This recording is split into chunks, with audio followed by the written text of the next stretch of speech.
Nous sommes avec Thibaut Guillaume, PDG de Vitrine Média, sur le plateau d'Expression au Salon Rent. Bonjour Thibaut Guillaume. Juste pour nous rappeler, pour ceux qui l'ignoreraient, Vitrine Média, c'est quoi? Bonjour Stéphanie, Vitrine Média, c'est une entreprise qui accompagne les agences dans leur visibilité, qui leur permet d'être visibles localement et de performer commercialement grâce à leur visibilité. Vous faites aussi des sondages? On fait aussi un sondage. On a voulu cette année effectivement apporter des réponses et aider les agences à passer une période un peu difficile et donc leur apporter des réponses sur comment performer en période de crise. Et on a effectivement la grande enquête IFOP Vitrine Média à vous présenter. Alors, comment les agents performent en ces temps durs? Expliquez-nous. Déjà, on a été surpris parce que ça a vraiment évolué. Moi, ça fait près de 20 ans qu'on accompagne les agences et on voit que les agences se transforment. Le premier constat, c'est que les agences qui performent en période de crise, c'est des agences qui ont ouvert leur métier et qui diversifient leur activité. C'est fini le tout transaction et aujourd'hui les agences elles vont beaucoup plus vers l'administration de biens. Alors bien sûr on parle de la location, on parle du syndic, elles vont jusqu'à la promotion, mais en tout cas elles ouvrent leur métier, elles ont bien compris qu'elles devaient aller chercher du business en plus.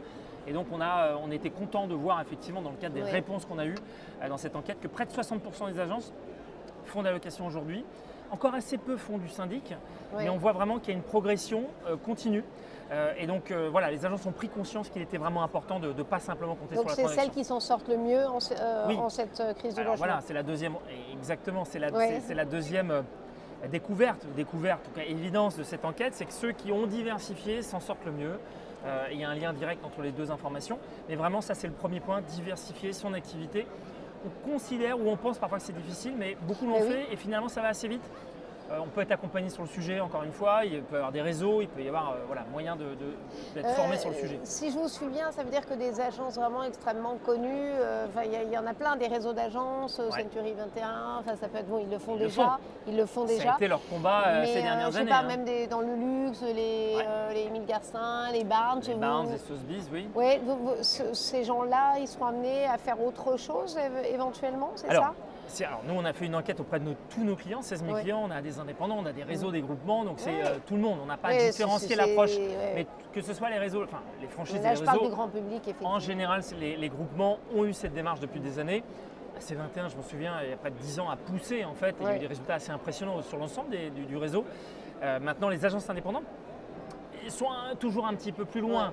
Et donc c'est vrai que le retour qu'on a, c'est qu'il est urgent pour elles en tout cas de s'adapter et de proposer ces nouveaux métiers.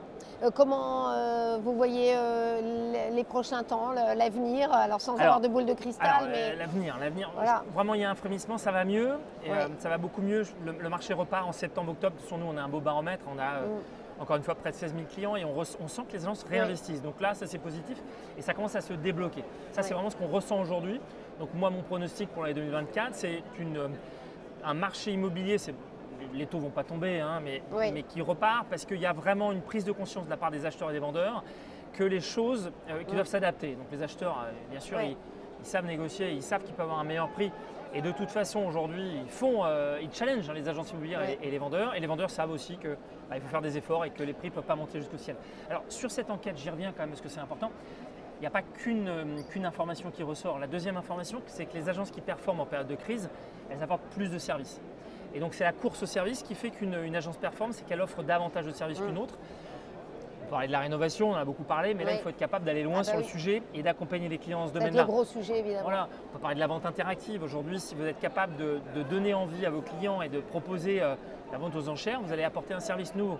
On peut en citer d'autres, mais bon, il y a les déménagements, il y a tous les services qui sont avant, pendant et après la vente. Ce sont des services qui sont presque devenus obligatoires et les clients aujourd'hui attendent un service clé en main. Donc il est important pour les agences d'apporter des réponses sur l'ensemble du panel et du champ, donc avant, pendant, après la vente. Les clients attendent ça aujourd'hui. Troisième élément, les agences qui réussissent en période de crise, c'est les agences qui communiquent. En fait, on l'oublie, mais on se dit tout de suite, mais je vais couper mes budgets de communication, mais c'est très important pour elles de continuer. Donc celles qui performent, ce qui ressort de leurs chiffres, c'est celles qui ont continué à communiquer. Enfin, et même s'il y aura encore beaucoup de choses à dire, les agences qui performent, c'est celles qui font attention à leurs dépenses, en tout cas gèrent bien leur budget. Et on voit trois choses. On voit une analyse plus forte sur le retour sur investissement, sur leurs dépenses. Elles ont réduit leurs dépenses en général et elles ont automatisé un certain nombre de missions dans leurs agences qui leur permettent de réaliser des économies. Donc vraiment, il y a 4 points, plus de métiers, plus de services. La communication, vraiment, elle est importante et les agences qui réussissent, elles communiquent dans les médias. On parle de la vitrine, des réseaux sociaux, dans la presse, Ouais. dans les différents médias qui existent. Elles n'ont pas arrêté et elles font attention à leurs dépenses. C'est les 4 points qu'on connaît, mais sur lesquels les agences, encore une fois, qui réussissent, n'ont pas arrêté de travailler. Vous avez le droit de dire quelle est l'agence, les 2-3 agences qui réussissent le mieux ou c'est secret? Alors, ce n'était pas l'objet. Ouais. Encore une fois, l'objet, c'était d'avoir des best practices et de les partager à tous nos clients. D'ailleurs, on peut nous faire la demande. Donc, les agences qui veulent avoir ce rapport-là nous Mais font la demande c'était pas et on le partage au plus grand nombre. Donc, on est vraiment là pour aider les agences et les aider à passer une période peut-être plus difficile. Merci beaucoup Thibaut. Merci Stéphanie. Merci.